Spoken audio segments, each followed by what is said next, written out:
another edition of the Checkerboard Chat. I'm Ryan Schumpert, doing a little solo today as we're in exam schedule and everyone's a little busy with getting prepared for exams, getting ready for that. But Vol sports, that's kind of is stop. I was about to say it's not stopping for us, but I guess it kind of is. Vol football now on a little bit of a break until they figure out their bowl game next week and get bowl practices started at the end of the early signing period. Basketball with a win last night over Florida A&M, a 29-point win over a struggling Florida A&M team, and they'll now be on a 10-day break during this exam period. But still plenty to talk about over the last week. Tennessee football completed their in-season turnaround, getting to 7-5, 5-3 in SEC play with the win over Vanderbilt. It was a sloppy day. We had multiple delays at Neyland Stadium due to rain. Jarrett Garantano came out, didn't quite have the magic that he did against Missouri. Started 0-7, threw an interception on the first drive, which led to 3 of Vanderbilt's 10 points in Tennessee's win. But Tennessee bounced back after that, really committed to the run, and the story of the day was that Mr. Eric Gray, the freshman from Memphis, he'd shown some, he's a big guy, and preseason camp, there was a lot of hype about him. Next Alvin Kamara is what people were saying. He showed some flashes the first month of the season. But since then, I've really seen his role go down on this team. But Ty Chandler couldn't go Saturday with an ankle injury. And boy, did Eric Gray step up and make the most of his opportunities. 25 carries for 246 yards and 3 touchdowns for the running back. Breaking plenty of records on the way. 246 yards was the most rushing yards by a freshman in Tennessee history. His 94-yard rushing touchdown was the second longest run in Tennessee history, the longest run in the Southeastern Conference by a freshman running back ever. And I believe, I don't have this exact stat on me, I believe his 246 yards were the 5th most rushing yards by a Tennessee tailback in a game. But a really, really impressive display by him. Obviously, a lot of credit. He gave a lot of credit after the game. Goes to the men up front. Offensive line did a good job. This is really the first game that they've really actually leaned on the run to be a run-first team. We saw some flashes against Alabama. They ran the ball well in that game. Mississippi State, they got kind of conservative. They put together some first downs when they needed to, got that quick hit to Tyler Bird to win that game late. But they really didn't have a ton of success. They ran the ball a lot in that game, but played it conservative. They said, hey, our defense can win us this game. But that wasn't the case on Saturday. They said, we're going to run it right at Vanderbilt. They can't stop us. And look, that's fair. Vanderbilt, obviously not a very good season for Derek Mason, and their run defense was bad all season, and credit Tennessee for taking advantage of that. But, Missouri's run defense, was pretty good, but Kentucky's run defense was pretty bad, and Tennessee really didn't even commit to run the ball a whole lot in that game, didn't have a whole lot of success when they did. So impressive nonetheless, obviously, on that 94-yard run I was just alluding to. I think one player touched Eric Gray as he broke through that hole. He said it in his post-game press conference. He busted through the first line, got hit by one guy, and there was nobody else. So an impressive day for Eric Gray, absolutely no doubt about that, but give a lot of credit to the men up front as well. And, like I was just kind of talking about, as Tennessee completes this five-game SEC win, 5 out of 6, I guess it wasn't, 5-game win streak, 6 out of 7, 5 out of 6 SEC games they won. What really strikes me about it is they just found ways to win in different ways. They never put together a great game. All those games, I guess a little bit less in the South Carolina game. South Carolina game, they played really well outside of that first play. Can you look at it and be like, man, they shot themselves at the foot at times. An interception early against Vanderbilt, they were just a little sloppy, a lot of penalties, some personal fouls. Missouri, fumble late when you're trying to ice it. Kentucky, fumble late when you're trying to ice it.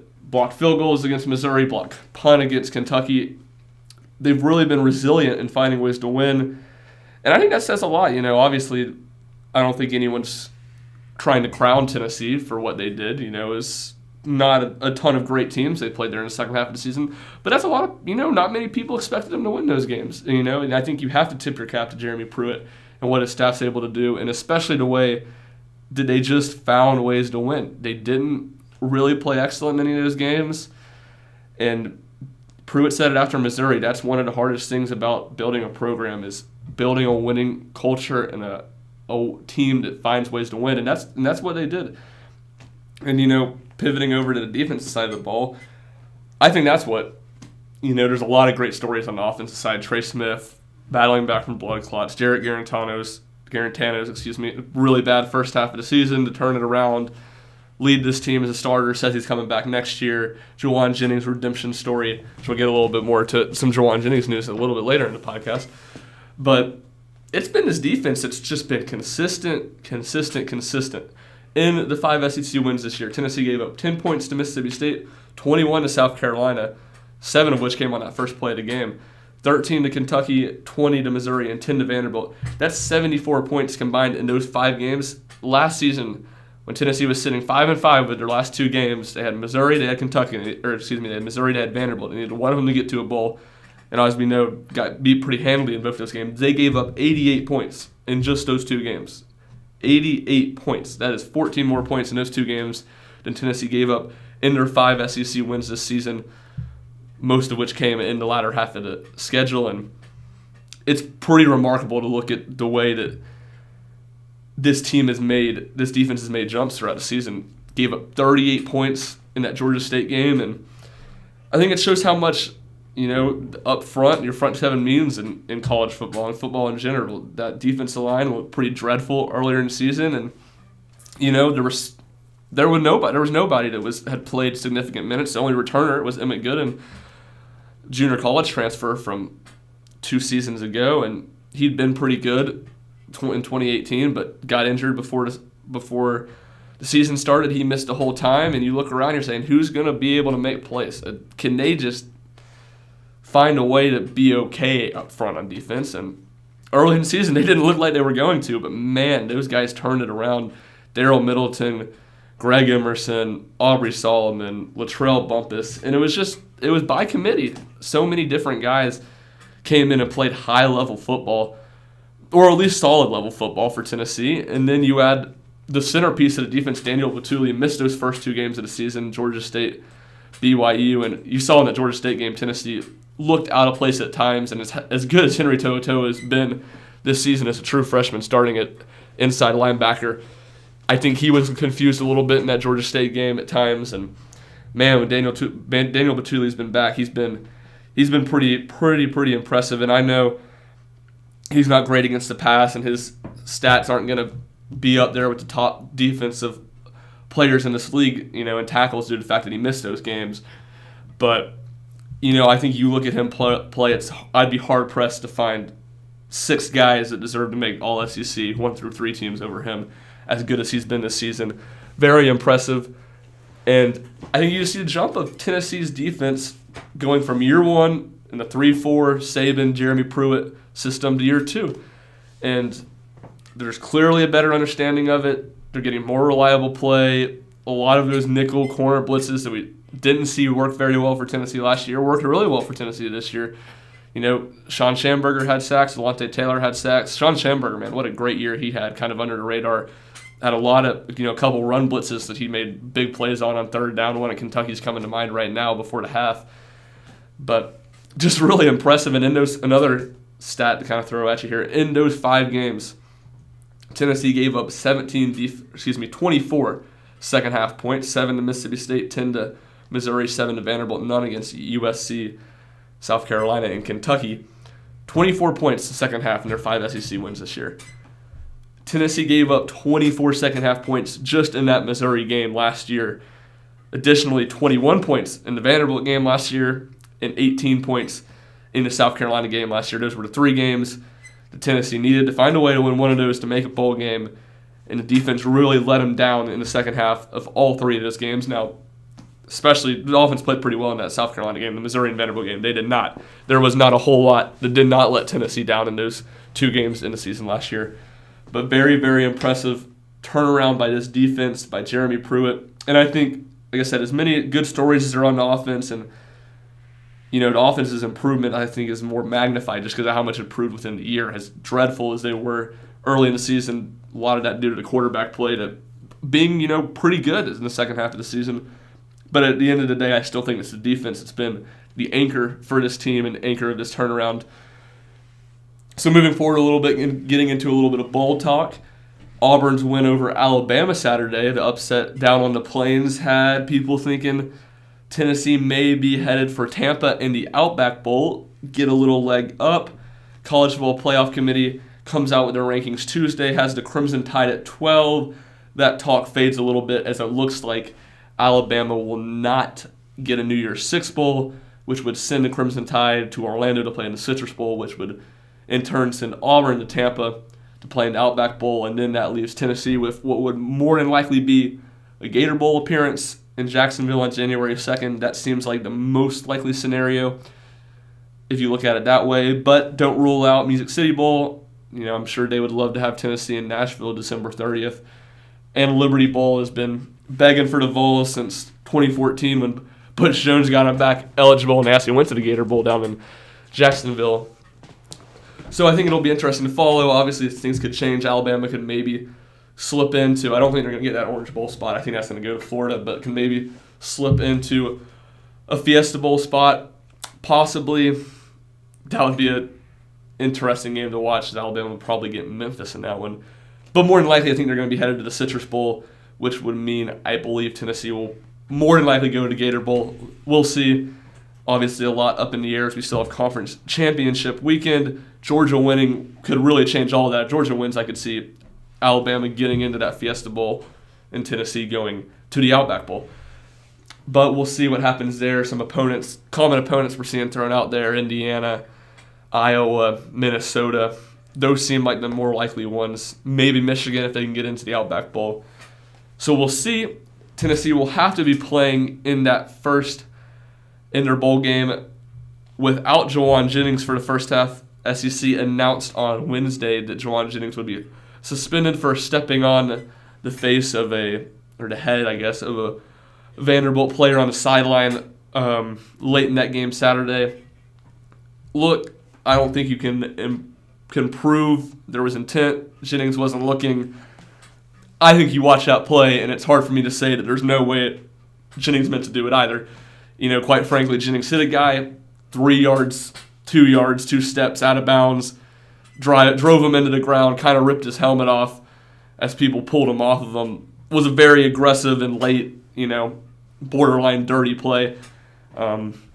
So, it's kind of odd to see a half game. It's, if you meant to do it, that's a full game. If you didn't mean to do it, that's nothing. But I think that keeps all parties decently pleased. Phil Fulmer, Tennessee's athletic director, released a statement saying that they had communicated with Greg Sankey and SEC and they respected their decision, and then also added in that Jawan Jennings had done everything that they've asked him to do since Pruitt's been there, obviously a reoccurring theme there. And, I say all that, I don't want to take anything away from Jawan Jennings. What his turnaround has been in this program and what he has meant to this program and this fan base is very, very special, and he's a guy that will be remembered a long time, both for the plays that he made in 2016 to beat Florida, to beat Georgia, but also what he did for the season. He came back. I think a lot of people, when he was taken back on the team after he was kicked off and Pruitt brought him back last season, everyone thought he'd be there for 1 year. He's a guy that clearly loves the University of Tennessee, loves the state. He's an in-state kid, and what he's done has been so impressive. What a season he's had has been such a key role in Tennessee turning it around. He said it after that Georgia State game. He wasn't here for a 1-game fight. He was here for a 12-game fight, and he brought it every single week. He was going to bring it to the whistle, sometimes through the echo of the whistle, as Bobby Bowden used to say. But I think overall, a little odd in the punishment, but I understand the SEC's coming from. I think it's overall fair. I think it would be unfair to take away Jawan Jennings' last chance to play in a Tennessee uniform in the bowl game, especially considering the season he's had and the role he's had in getting Tennessee back to one. But at the same time, I do think that was a play that certainly should have been penalized on the field. I don't know how it wasn't. I understand, what happened. That's something that you can't do, and you're going to get penalized for suspension of half a game. I think overall relatively fair. Pivoting to the basketball team, it was a busy Thanksgiving break for them. They headed down to Destin, more specifically Niceville, Florida, where they played in the Emerald Coast Classic, dropping their first game of the year in the semifinal Friday night to Florida State 60-57. And, oh boy, that was an ugly one. 21 turnovers for the Vols, 8 from Lamonte Turner, 5 from Josiah James. Those are 13 from your point guards right there. Not going to win many games playing like that, especially, Tennessee came out the gate firing on turnovers, not firing on all cylinders, getting down by double digits quick in that game. But I was very impressed with the resolve of the team, and I don't think that's a surprise that this team continually played hard, fought to the last whistle, only losing that game by 3 in a game they really could never get over the hump, never got a lead. They might have had a lead there early, but after they got down by double digits and fought back, never got a lead.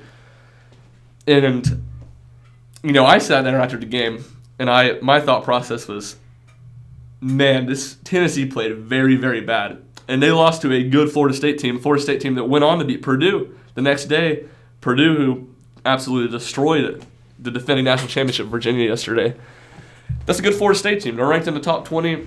They have two losses early in this year, Pittsburgh and Indiana, but now wins over Purdue, Tennessee, Florida. That's a good team, and Leonard Hamilton always has his guys ready. And Tennessee played bad in that game and lost by 3 points. And I think that's very impressive. I think that is a good tool for Rick Barnes to point to his young team and say, look, you play defense, you can play bad on offense and still win. And that's what Barnes said Monday in his press conference. He said, we met every single goal we set for ourselves defensively, every game. We met every single one of them and still lost, which is pretty resounding because I know a lot of games they play well on defense and they don't meet all those goals.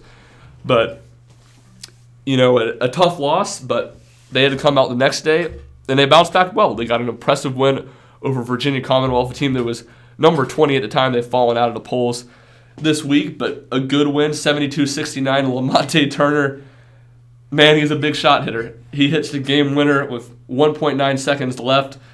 Barnes draws up an inbound play from the side, gets him a 3 in the corner. He hits the fadeaway 3 over a defender to give Tennessee the win. John Fulkerson led the Vols 17 points in that game. Jordan Bowden 14 as well.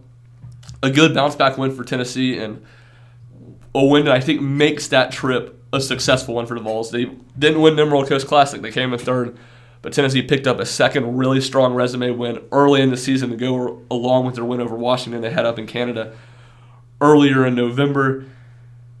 And then they lost the Florida State game, but that's not a bad loss, and I think that's a game that's going to give Rick Barnes a lot of teaching points for his team, a lot to point at and say, this is what we need to do better going forward. Obviously not a moral victory. There's no moral victories for a program that has won as many games as Tennessee has these past few years. But, still when Tennessee's in good shape, you saw them drop 4 spots in the polls, number 21 this week. But still an impressive early season performance. And, diving into it a little deeper here, it's the defense, kind of harping on the same thing as I did on football.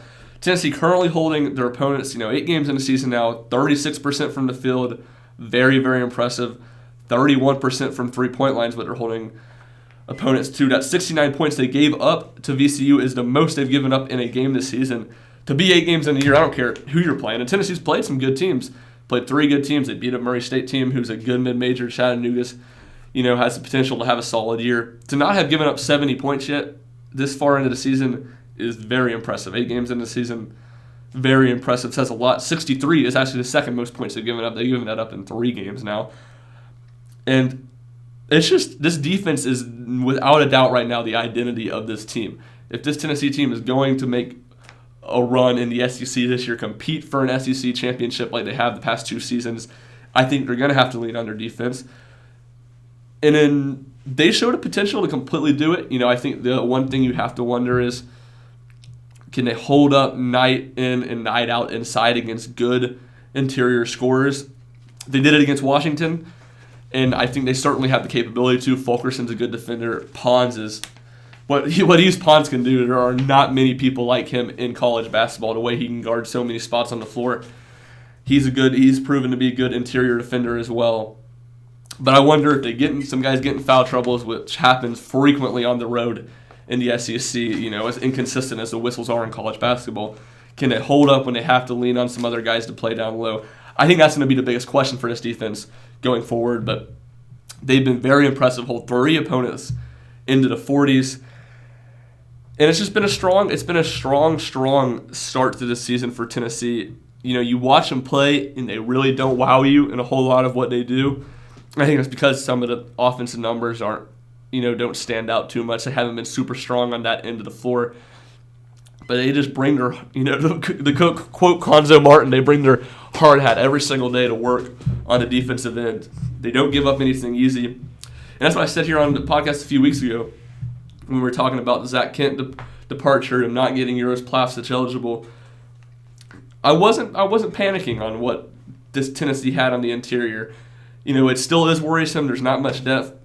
But just the length that Tennessee has on this team, from their guard spot is pretty impressive. Jordan Bowden's a long guy. Devontae Gaines, who's clearly by the game seemingly gaining more and more trust from Rick Barnes, has a lot of length. Josiah James, he's hasn't hit the ground running on the offensive end. Actually did have his career high last night with 10 points and played pretty well in Florida too on the offensive end. So he's slowly showing some improvements.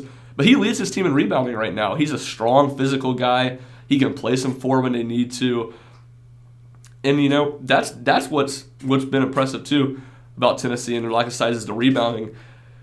Some is because, they're playing lesser opponents who can't,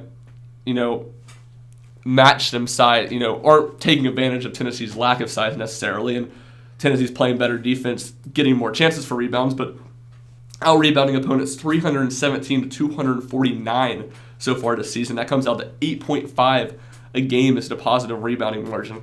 You're talking about a team that's starting big man John Fulkerson, who's, he's not a star, but he's a very good, very solid player, had a strong role last year. He's starting to play better and better. He's been Tennessee's leading scorer in back-to-back games now. So he had 15 last night against Florida A&M. And he's Pond's guy who played on the wing last year. 6'5", obviously a freak athlete. Those are your two starters, and off the bench you have Olivier Camwa, a guy that you can see his talent flash. He had a double-double last night with 10 points and 13 rebounds, but a freshman, wasn't highly touted, wasn't a guy a ton of people expected to come in here and make a huge impression from day one. And then Drew Pember is really their fourth guy, and he's a guy that's, he's big, he's a freshman, but he's as thin as a rail out there, and Tennessee's finding a way to win rebounding battles, play good interior defense. Excuse me, but it's been very impressive. And I think that's, I think that's how they're going to win. Their offense, a lot of it, Lamonte Turner's shoulders banged up, and that would go a long way for Tennessee if they could get that healthy and get him shooting at the way he's capable of. But this offense does not seem to be one that's going to be able to outscore a whole lot of people this year. 8 games into the year, have just scored 80 points one game. That was in the opener against UNC Asheville. Only 2 players on the team shooting over 33% from 3. East Pond shooting 36%. Jordan Bowden shooting an impressive 42%. As the team shoots 33% overall. All not awful numbers, but when you don't have a Grant Williams to throw the ball into down low to give you buckets, and you don't really have great slashers, Lamonte Turner's a pretty solid slasher. Josiah James has potential to be. And Jordan Bowden is a guy that he's not going to drive all the way to the basket a lot. He's more of a, 1-2 dribble pull-up guy. You don't have that consistent scoring. You would hope for a little better 3-point shooting if you don't have guys that can score at a really high level. Otherwise, so I think that's going to be their biggest, downfall, weakness offensively. They're not going to be able to click, I think, on every night. They're going to have some nights like the Florida State game where they're going to have to slug out wins. But defense and rebounding travels, and Tennessee has done a very good job of that so far this season. 10-day break now as the Vols get ready for Memphis, a game that is going to be exciting. We'll have a sold-out Thompson-Boling Arena. The Tigers ranked in the nation's top 15. And all eyes, I feel like, in the college basketball world will be on that one, which will likely be a top 20 matchup after last season's game and the rocky relationship between Rick Barnes and Penny Hardaway. The Vols will go for their 32nd straight win at Thompson-Boling Arena, their longest active streak in the nation. Rick Barnes, I believe, I could be off here. I should have had this one. This is on me. Should have had this looked up. Going for his 800th career win. I believe that's the mark. Maybe it's 700. It's an inf. I'll tell you that. And I know Penny Hardaway would love nothing more than to end that home winning streak at Thompson Bowling Arena and to hold Barnes back from reaching that mark against him and his Memphis squad. They will be without James Wiseman. I believe they will be out without Precious, one of their other go-to guys. So they're a little banged up too, but obviously Tennessee is, as we have mentioned on other podcasts, low on numbers and depth.